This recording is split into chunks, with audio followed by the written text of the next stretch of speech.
Hello, everybody. Dr. Rick Wallace dropping in on you. I hope everybody's having an unbelievable day. I apologize that it's been a moment since I've checked in. There's a lot going on project wise. There are some things I'm getting in place so that I can better present, that I can provide more meaningful and free content for those who want to consume it.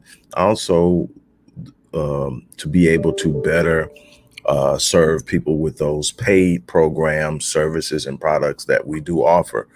So it's been a lot of work going on in the background. But I did want to take time to get back into the swing of things and get things going. I'm excited. We're going to kick off theme day. Um, starting next week, where each day will have a consecutive theme. In other words, Mondays will be dedicated to finances and money. We're gonna call it Money Mondays, and we'll move on with different days. And I'm gonna release that probably Saturday to let you know which days we're gonna focus on what things. And we're gonna go deep into it, and I'm excited about it. I haven't done that in a while. But today I want to talk to you about something real simple. The power of choice. If there's one true, forceful, singular thing that you have 100% control of in your life, it's choice. You don't get to determine the circumstances of life.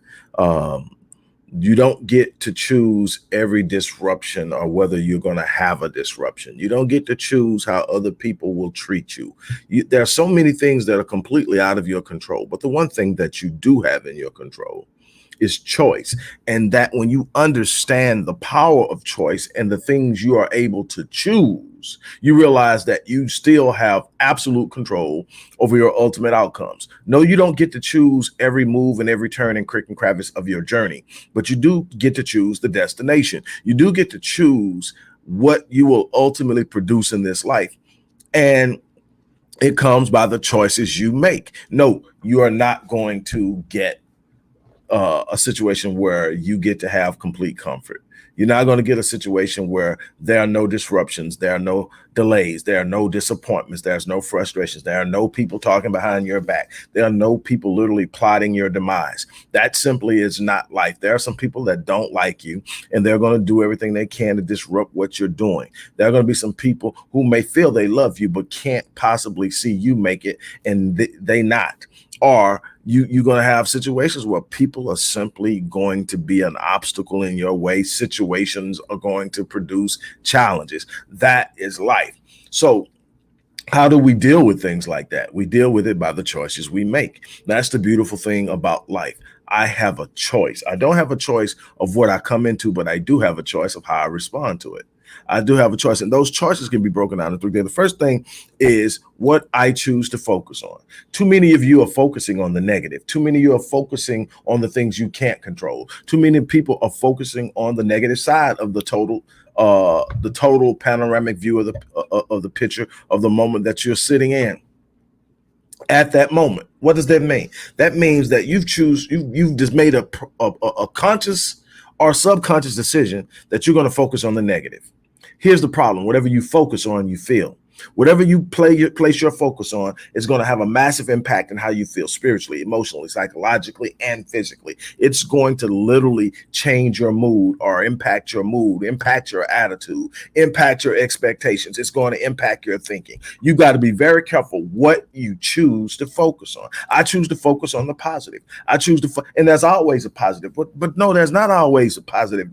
What if this happens? What if that happens? You have a positive in the sense that I have a choice on how I'm going to respond. That's my first positive. I don't have to respond to this negative. I don't actually have to respond to it immediately if I don't see the best way to respond. I literally reserve my right to hold my peace until I gather my thoughts, because sometimes something can be so emphatic or traumatic that it puts you in fight or flight mode. It shuts down the prefrontal cortex, your executive functioning part of your brain, and I can't make good decisions. Why? Because this part of the brain takes 30% of my blood flow at any given time when it's active. In fight or flight mode, that blood flow is redirected to my extremities so that I can either fight or run. It's a primitive response that doesn't always serve us well in intense moments, because the things that used to be there when this reptilian and ancient part of the brain was primarily developed isn't there anymore. We don't literally walk out in most situations and be at immediate threat. There are no lions, tigers, saber-toothed tigers, whatever else out there that threaten us immediately. Some of us live in communities and situations where we still have to be on alert, but for the most part, you're not walking out and immediately in a threat where you got to either fight or run. But the body still responds the same way to fight or flight. It's going to take all of your blood flow and send it to your extremities so that you have it's going to release cortisol and adrenaline into your bloodstream. All of these things at a moment when you need them are great, but when you don't need them and they're consistent and consecutive, it creates a problem. It even causes physical health issues. So I don't want to get too far off of it, but you have to understand. So I immediately, first and foremost, have a choice of what I'm going to focus on. Then the next choice that I have is how I interpret it. Do I interpret it through a lens of, oh my God, why me? Oh my God, here we go again. Oh my God, can't win for losing. Or do I look at through a lens of next up, next challenge up, next challenge up? I'm built for this. I'm built for this, so this challenge will only make me stronger. I'm built for this, so this challenge will elevate me. I'm built for this, so this challenge won't break me. I'm built for this, so this challenge will empower me. It's no way that I come out of the storm the same way I went in. I'm ready for this. I'm built for this. I didn't ask for it, but I'm built for it. That's my interpretation of every challenge I go into. It can't break me because I'm built for it. That is a choice. I literally choose to face it and give it meaning based off of the fact that it's there to strengthen me, to prepare me, to empower me, to drive my focus, to get me to a place where I'm ready to do the things that are necessary to take me to the next level. It's about intentional growth. And in the situation of intentional growth, I must be prepared to move into places that are uncomfortable so that I am enriched in those areas and grow stronger. See, we've become a generation of wimps. We've become a generation of soft people. We've become a generation of people who want the prize without the process. We want all the things we see in life that other people have, but we don't want to put in the work. We don't want to make the sacrifice. We don't want to go through the difficulty. We don't want to stand up and face it. But when you interpret it and you sit up and say, I'm built for this,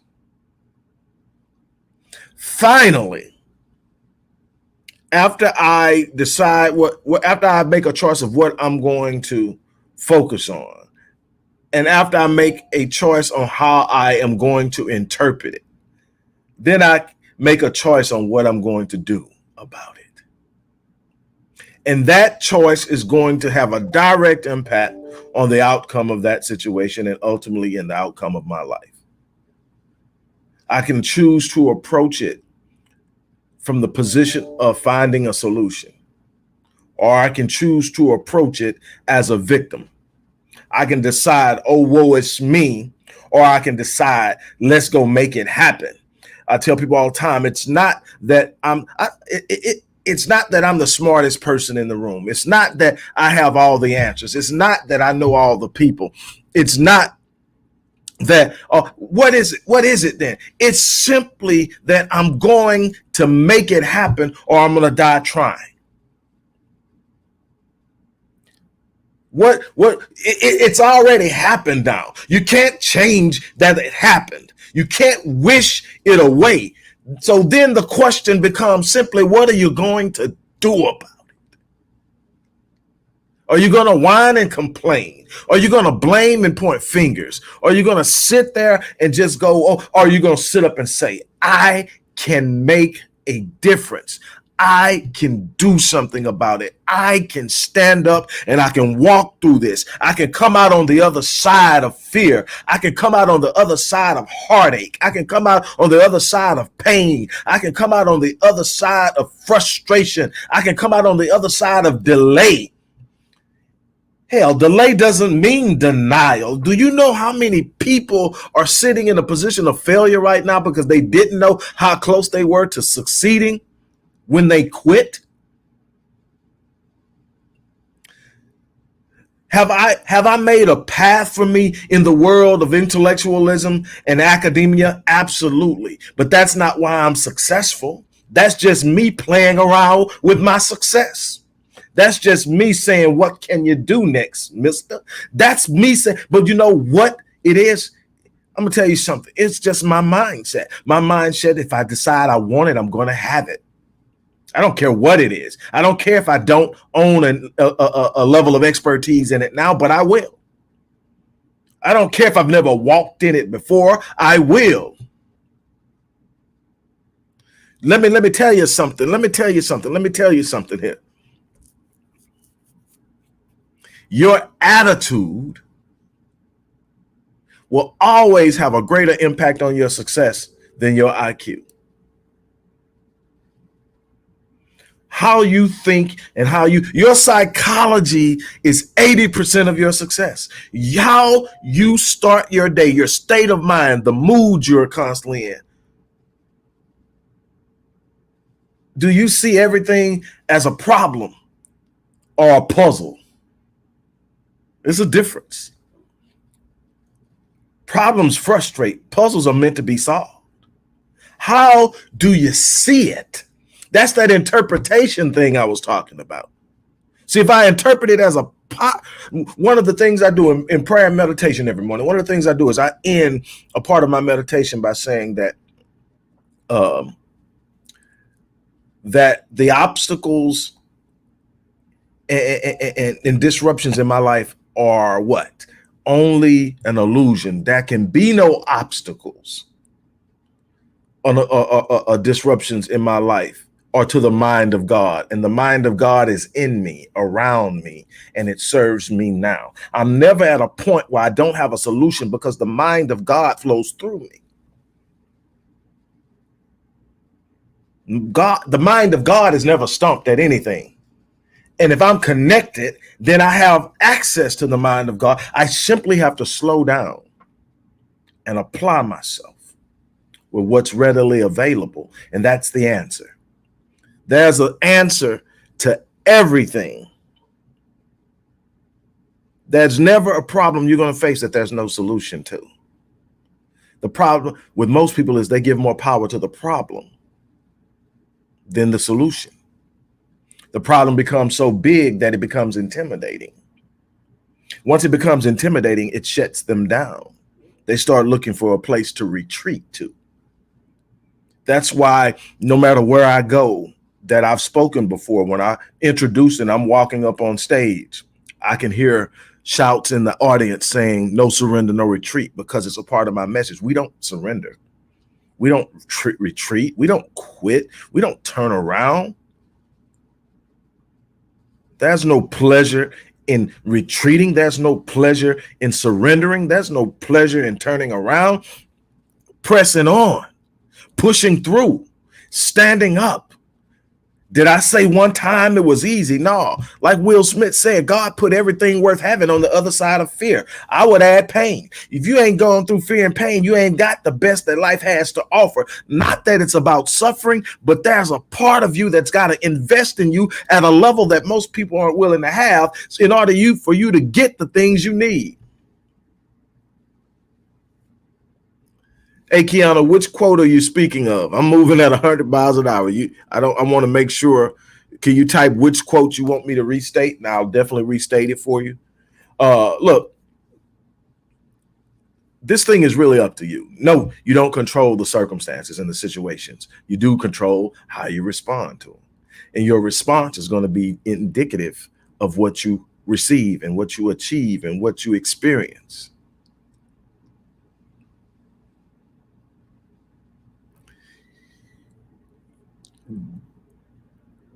On on the other side of fear, on the other side of pain, is everything you had. So what does it mean? You're not going to get it in your corner of comfort. You're not going to get it pointing fingers of blame. You're not going to get it with an old woe is me, look what life has done to me, victim mentality. You're going to have to stand up. You're going to have to square your shoulders. You're going to have to make up in your mind that no matter what happens, I'm going to finish what I started. No matter what happens, I'm going to move through this thing. No matter what happens, I'm going to raise the level of my performance by being committed to being better today than I was yesterday. That's my goal, to grow every day. I don't want to go to sleep the same man that woke up. I don't want to waste my 86,400 seconds on emptiness. No more 0 days has been my battle cry. No more days where there's nothing accomplished. No more days where there's no progress made. No more days where there's absolutely no gain. There can be no 0 gains in my life from this day forward. Every day, there's got to be something I'm doing that makes me just a little bit better.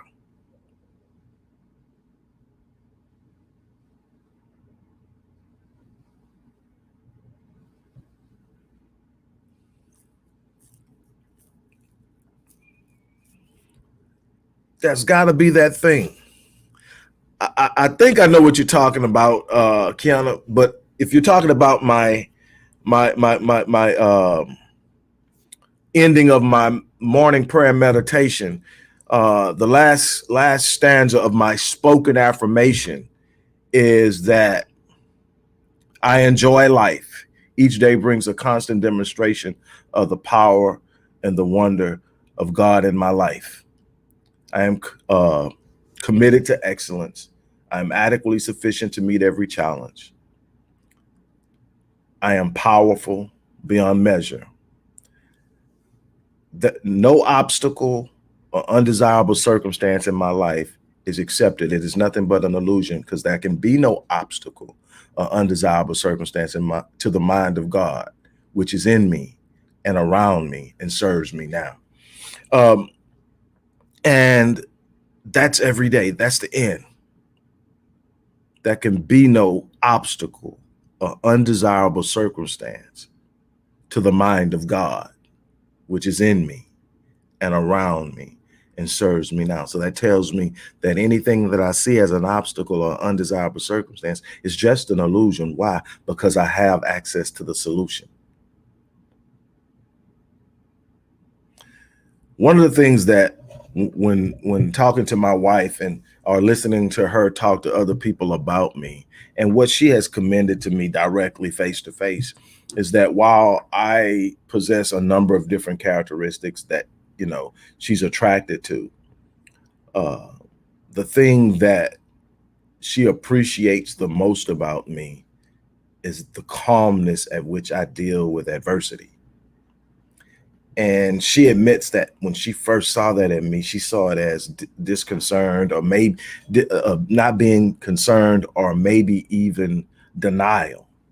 But what she come to learn is I'm keenly cognizant of every situation and thing that goes on in my life and for those I love. I know what's happening, but I will never become frenetic and unglued because of a situation, because of a circumstance, because I understand its illusion. Why? Because I'm connected to a God that has a mind that holds the answers to every situation that I'm ever going to face, and that answer is always moving towards me. It may not arrive at the moment I want it to, but it comes at the time that I'm best capable of applying it and using it and getting optimal results. And so I don't become frenetic and unglued. I don't become uneasy. I don't lose it. I don't let my heart rate get to racing. I maintain a level of control that allows my mind to receive, my spirit and my heart to receive the answer. I'm not talking about religion here. I'm talking about a direct divine connection between you and the Creator. that's not filtered through anybody else's observations and dictations and definitions about it. It's you and in the Almighty, one-on-one, direct relationship. When you don't have that, there's a level of uncertainty. I normally use the analogy when I'm trying to teach people about the importance of personal relationship and connectivity with the divine. I say, everybody talks about and prays to God. Most of the time, first and foremost, most people pray in an unnatural way. Who do you hold conversations with and have a good communication relationship with that you're the only one talking? I ask people all the time, I say, how's your prayer life? And I don't mean that in a religious sense. So the first thing we got to get understanding, I'm not talking about the way you were taught to pray in church. I'm talking about your prayer life, that real true communion with you and God. And I say, how it goes. Talk to me. Tell me about how your prayer life goes. How do you start the conversation? What is it about? And I know I'm a little bit off now, but I want to share something. It's a little bit out.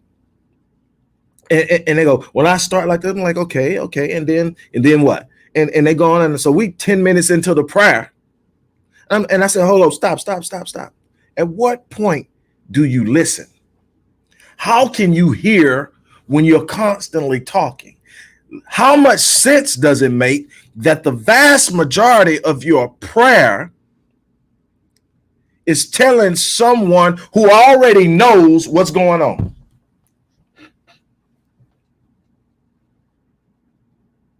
Sometimes you need to check your levels, your energy levels, because the higher hertz frequency you're on, the closer you are to being able to hear. And I don't mean audibly, I mean on a spiritual level where it's even more clear. You can't hear because you're not on that level.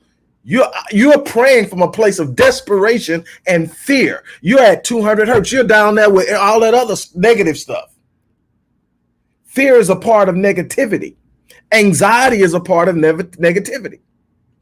No matter what relation, even in religion, no matter what religion you're talking, when you look at sacred scripture, you find out anxiety is not welcome. Anxiety isn't a behavior of the faith. I believe it was Paul that said, be anxious for nothing, but everything in prayer and supplication, make your request known unto God. And the peace of God, which surpasses all understanding, will what? Guard your hearts and minds. Hearts and minds is your consciousness and your subconscious. The mind is the consciousness. The heart is the subconscious, the seat of your soul. The very thing that controls 96% of your behavior is your heart, your subconscious. And what happens? Says the peace of God, which surpasses all understanding. It's not even something that you can rationally and reasonably comprehend, but it will guard you. But what you got to do? You can't be anxious. It's literally telling you about the physiological explanation of why you can't think when you're desperate, why you can't think when you're in fear. But that anxiousness robs your prefrontal cortex, that part that can receive and process, and you're in fight and flight. What you're fighting? What you're running from? It just needs you to make a decision. It just needs you to make a choice. Ain't nothing to fight. Ain't nothing to run. Some of you are swinging at the air because you're too frenetic and unglued by situations. So learn how to communicate from a place of peace and anticipation. Every time I run into a challenge, I'm like, okay, something big's about to happen. People don't accuse me of being in denial more than you would imagine. Why? Because I'm smiling? How are you smiling? Well, first and foremost, let me tell you something. I've learned how to live in the future. I'm not escaping the present. I'm learning how to live in the future. You know what? When you can sit up and you can project what your current decisions that you're making now will produce for you in the future, you can see what making the right choices and making the right moves are going to produce for you down the road. And you can literally project yourself into that reality, feel the emotion, feel the experience, get the scent of what it smells like, tastes like, and feel like. It will calm the moment because now I'm not, I tell people all the time, I'm operating in the present, but I'm living in my destiny. I'm living in what I see 3 years from now. I'm living in that. Why am I smiling? Because I see this present moment is only going to produce something greater down the line. And I'm just sitting there enjoying it. It's not escapism. It's an ability to see beyond the moment. Some of you are so trapped in the moment that you can't possibly see anything but fear. Hey, it's called a moment for a reason. It's not permanent. You got to be able to get beyond the moment and see what's out there at a different level. I'm talking about raise your level of expectation, anticipation, and be able to move in a way that you move.